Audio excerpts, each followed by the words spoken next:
Guillaume Soro démissionnera de son poste de président de l'Assemblée nationale en février. L'annonce a été faite par le président Alassane Ouattara lors de la cérémonie des vœux à la presse ce lundi.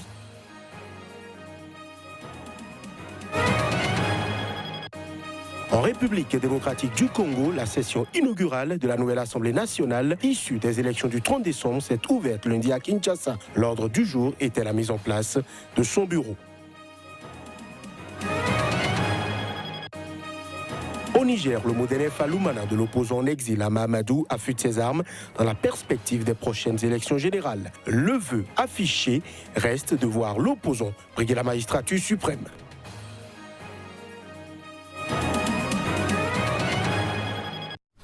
C'était là les titres de cette édition. Merci à chacun, merci à tous d'en prendre le rendez-vous. En Côte d'Ivoire, Guillaume Kibafori Soro, à qui l'on prête des ambitions présidentielles, démissionnera de son poste de président de l'Assemblée nationale en février. C'est ce qu'a annoncé le président ivoirien Alassane Ouattara lors de la cérémonie des vœux à la presse ce lundi. Les précisions. Soro Guillaume démissionnera en février, c'est entendu.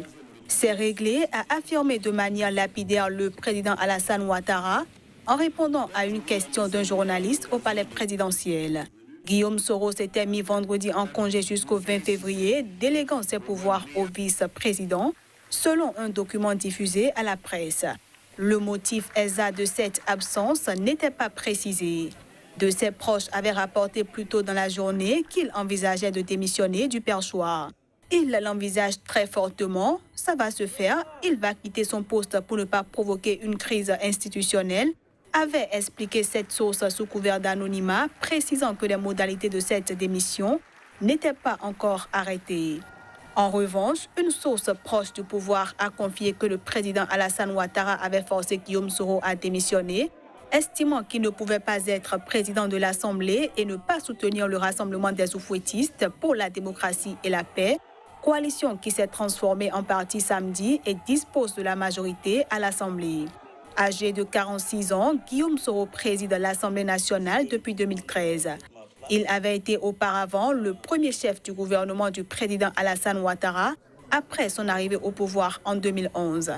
De 2002 à 2011, Guillaume Soro a été le chef de la rébellion qui a contrôlé la moitié nord de la Côte d'Ivoire pendant la présidence de Laurent Gbagbo. Réputé en froid avec le chef de l'État, Soro est très discret sur le plan médiatique depuis plusieurs mois, voyageant beaucoup à l'étranger. Il est jusqu'à présent resté muet sur ses intentions pour la prochaine présidentielle de 2020. Les institutions élues en République démocratique du Congo s'installent les unes après les autres à la session inaugurale de la nouvelle Assemblée nationale issue des élections du 30 décembre. S'est ouverte lundi à Kinshasa. L'ordre du jour était la mise en place de son bureau. Les images. La séance inaugurale a été présidée par un non-élu, Jean Ngouvoulou Kodji, secrétaire général administratif de cette chambre basse, qui, après l'appel nominal de tous les élus, a procédé à l'installation des membres du bureau provisoire. Le bureau provisoire est présidé par le doyen d'âge Antoine Gabriel Kongoua Konwanza, la 80aine, qui sera assisté par les deux Benjamins, Jackson Ououché à Tingoto, 26 ans, et Aminata Namashia Bazego, 25 ans. Provisoirement, la Chambre basse est constituée de 485 députés, 435 hommes et 50 femmes, alors que 15 sièges sont encore à pourvoir. Au total, 434 députés étaient présents et 51 absents. Les 15 sièges seront pourvus en masse lors d'élections dans les régions de Béni et de Boutombou à l'est et de Yumbi à l'ouest, où le scrutin du 30 décembre avait été suspendu pour des raisons sanitaires et sécuritaires. Les recours relatifs au contentieux des élections législatives devant la Cour constitutionnelle sont en cours jusqu'en mars. La mise en place du bureau définitif n'interviendra qu'après la publication des résultats définitifs par cette Cour, la plus haute instance judiciaire du pays. Ngouvoulou a exhorté les députés à ne pas sacrifier les intérêts de leurs électeurs au profit d'intérêts politiques et de faire de l'Assemblée nationale un véritable temple de la démocratie. Les élections législatives se sont tenues en même temps que la présidentielle à un tour qui a proclamé vainqueur l'opposant Félix Tshisekedi. Les législatives ont en revanche été remportées par les partisans de l'ancien président Joseph Kabila qui a cédé vendredi le fauteuil à son successeur. On reste en RD Congo où 3 étudiants et un policier ont été tués hier dimanche dans une manifestation d'étudiants à l'université de Lubumbashi dans le sud de la République démocratique du Congo. Il s'agit d'un nouveau bilan établi ce lundi par la présidence congolaise. Une manifestation d'étudiants à l'université de Lubumbashi a fait 4 morts, dont 3 étudiants et un policier dans le sud-est de la République démocratique du Congo. Ce nombre vient alourdir le premier bilan de la police qui faisait état de 2 morts, une étudiante tuée par une balle perdue et un policier percuté par un véhicule anti-émeute. Selon les témoignages, des étudiants revenaient de la résidence du gouverneur du Haut-Katanga à qui ils avaient demandé le rétablissement de la fourniture d'eau et d'électricité et la révision à la baisse des frais d'études lorsqu'ils ont été pris pour cible par des policiers qui ont tiré des gaz lacrymogènes et procédé à des tirs de sommation pour les disperser. L'officier de police qui a ordonné de tirer est déféré devant la justice militaire dans le cadre de l'enquête. Après les manifestations de ce dimanche, la fourniture d'eau et de l'électricité a été rétablie sur le campus de l'UNILI. Il faut dire que depuis jeudi dernier, le quartier qui abrite le campus était privé d'eau et d'électricité en raison de l'effondrement d'un poteau et de la tuyauterie après des pluies diluviennes à Lubumbashi, deuxième ville de la République démocratique du Congo. Considérée comme l'une des meilleures universités du pays, l'UNILU accueille cette année plus de 10 000 étudiants. Je l'annonçais en titre, le mouvement démocratique nigérien de l'opposant en exil à Mamadou affûte ses armes dans la perspective des prochaines élections générales. L'heure est donc au renouvellement des structures de base avec l'élection des hommes et femmes capables de créer le rapport de force face aux tenants du pouvoir. Reportage. Considéré comme le fief incontesté du mouvement démocratique nigérien de l'opposant en exil à Mamadou, Niamey, la capitale nigérienne, vibre aux couleurs du parti avec le renouvellement des structures de base. La coordination Niamey 4, véritable réservoir électoral du parti, a annoncé les couleurs en désignant ses responsables, femmes et hommes jugés aptes à mener la barque à bon port en faisant de Hamamadou le prochain président de la République du Niger. La coordination a ainsi plébiscité Seni Yakuba à la majorité absolue des délégués. À quelques temps seulement, les élections. Et je sais que le président Hamamadou compte beaucoup en général sur Niamey qui est le fief incontesté de l'Oumana et en particulier à la commune 4. Nous sommes à quelques temps seulement des élections. Donc nous allons nous mettre en rang de bataille d'abord pour que notre président, son Excellence Hamamadou, puisse d'abord regagner le pays, qu'il vienne et qu'il soit notre candidat. Il est déjà notre candidat, mais qu'il vienne prendre sa place afin de sauver, pas les militants de l'Oumana, mais de sauver le Niger.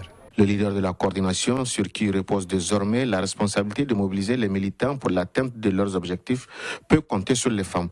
Elles ont pris l'engagement de créer les conditions de l'alternance. Le président, en partant, il a confié le bureau, l'Oumana, le parti, aux femmes et aux jeunes. Et aujourd'hui, nous, les femmes, nous sommes plus que déterminées. Et nous allons nous battre. Nous allons sortir comme un seul homme pour les futures élections présidentielles. Et même législatives, nous ne laisserons pas la place aux hommes.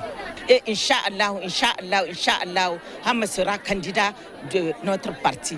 Et l'ensemble des militants de l'Oumana, femmes, hommes, sont derrière le président Hama Amadou. Et nous sommes engagés, nous sommes déterminés pour nous battre derrière lui pour qu'il soit président de la République. Au-delà de la coordination Niamey 4, les militants du parti veulent porter Seni Yakuba à la tête de la coordination régionale de la capitale. Ils sont unanimes à dire que c'est l'homme de la situation face aux multiples défis qui assaillent le parti. 10 personnes ont été tuées ce dimanche à Sikiré, dans le nord du Burkina Faso. Selon une source sécuritaire et un élu local, ils ont été tués au cours d'une attaque terroriste. Les précisions dans cet élément. Une dizaine d'individus armés ont mené dans la matinée de dimanche une attaque terroriste dans le village de Sikiré, une localité située à une vingtaine de kilomètres d'Arbenda, en proie à de fréquentes attaques djihadistes. L'attaque a fait 10 morts et 2 blessés graves. Selon un élu local de la commune d'Arbenda, les assaillants armés de Kalachnikov ont fait plusieurs tours dans le village et ouvert le feu sur les habitants. Déjà le 10 janvier, 12 personnes avaient été tuées dans le village de Gasseliki, localité située à une trentaine de kilomètres au sud de Arbenda. Le Burkina Faso est confronté depuis 4 ans à des attaques djihadistes de plus en plus fréquentes et meurtrières. D'abord concentrées dans le nord du pays, ces attaques se sont ensuite étendues à d'autres régions, dont celle de l'Est, frontalière du Togo et du Bénin. Attribuées au groupe djihadiste Ansarul Islam et au groupe de soutien à l'islam et aux musulmans et à d'autres groupuscules, elles ont fait plus de 280 morts depuis 2015. Ouagadougou, la capitale, a été frappée à 3 reprises avec un bilan total de près de 60 morts. La dernière attaque, en mars 2018, avait dévasté l'état-major général des armées en plein centre-ville. Depuis le 1er janvier, l'état d'urgence a été décrété dans 14 provinces, réparties sur 6 régions ayant enregistré des actes terroristes. Face à la multiplication des attaques djihadistes, le président burkinabé Roch Marc Christian Kaboré a limogé début janvier le chef d'état-major des armées, puis remplacé les ministres de la Défense et de la Sécurité. Les autorités maliennes, dont le chef de l'État, ont rendu hommage aux 10 casques bleus tchadiens tués le 20 janvier au Mali. La cérémonie s'est déroulée ce dimanche à Bamako. Reportage. Cérémonie en hommage aux 10 casques bleus tchadiens tués le 20 janvier dernier sur le sol malien. Organisée par la MINUSMA à Bamako, elle s'est déroulée en présence de plusieurs centaines de personnes, dont le chef de l'État malien. Les 10 cercueils des soldats tchadiens ont été exposés dans la cour de l'institution onusienne. Ils ont ensuite été embarqués dans un avion à destination du Tchad. Pour la petite histoire, les 10 soldats tchadiens ont été tués à Aguelok, dans le nord-est à 200 km de la frontière algérienne, lors d'une attaque complexe lancée par des assaillants arrivés à bord de nombreux véhicules armés. Au moins 25 autres avaient été blessés au cours de cette attaque. L'attaque du 20 janvier est la plus meurtrière pour l'ONU dans ce pays, toujours en proie à la menace djihadiste, malgré plusieurs années d'intervention internationale. L'assaut a été revendiqué par le groupe de soutien à l'islam et aux musulmans, principale alliance djihadiste du Sahel liée à Al-Qaïda. Déployée en 2013 après que le nord du Mali soit tombé sous la coupe de djihadistes liés à Al-Qaïda, la MINUSMA compte près de 14 000 militaires et policiers. Elle est la plus coûteuse en vie humaine des actuelles opérations de maintien de la paix de l'ONU, avec près de 180 morts, dont plus d'une centaine dans des actes hostiles, soit plus de la moitié des casques bleus tués dans le monde depuis 5 ans. Le président allemand Frank-Walter Steinmeier, en visite de 4 jours en Éthiopie, a été reçu par le Premier ministre Abiy Ahmed.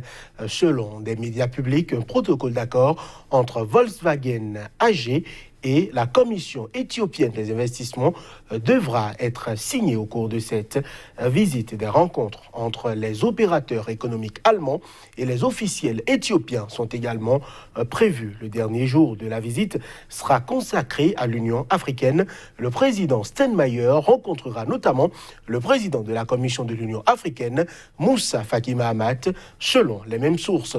Dans un entretien à la Deutsche Welle, à la veille de sa visite, le président allemand a affirmé que si l'Allemagne, en tant que pays économiquement fort en Europe, veut apporter son soutien à l'Éthiopie, elle peut naturellement le faire par le biais d'une coopération politique, d'une assistance consultative, par exemple, pour le renforcement des institutions.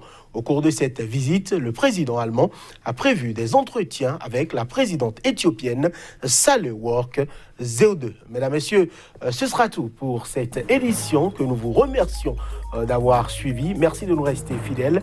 À très bientôt pour un autre point de l'actualité.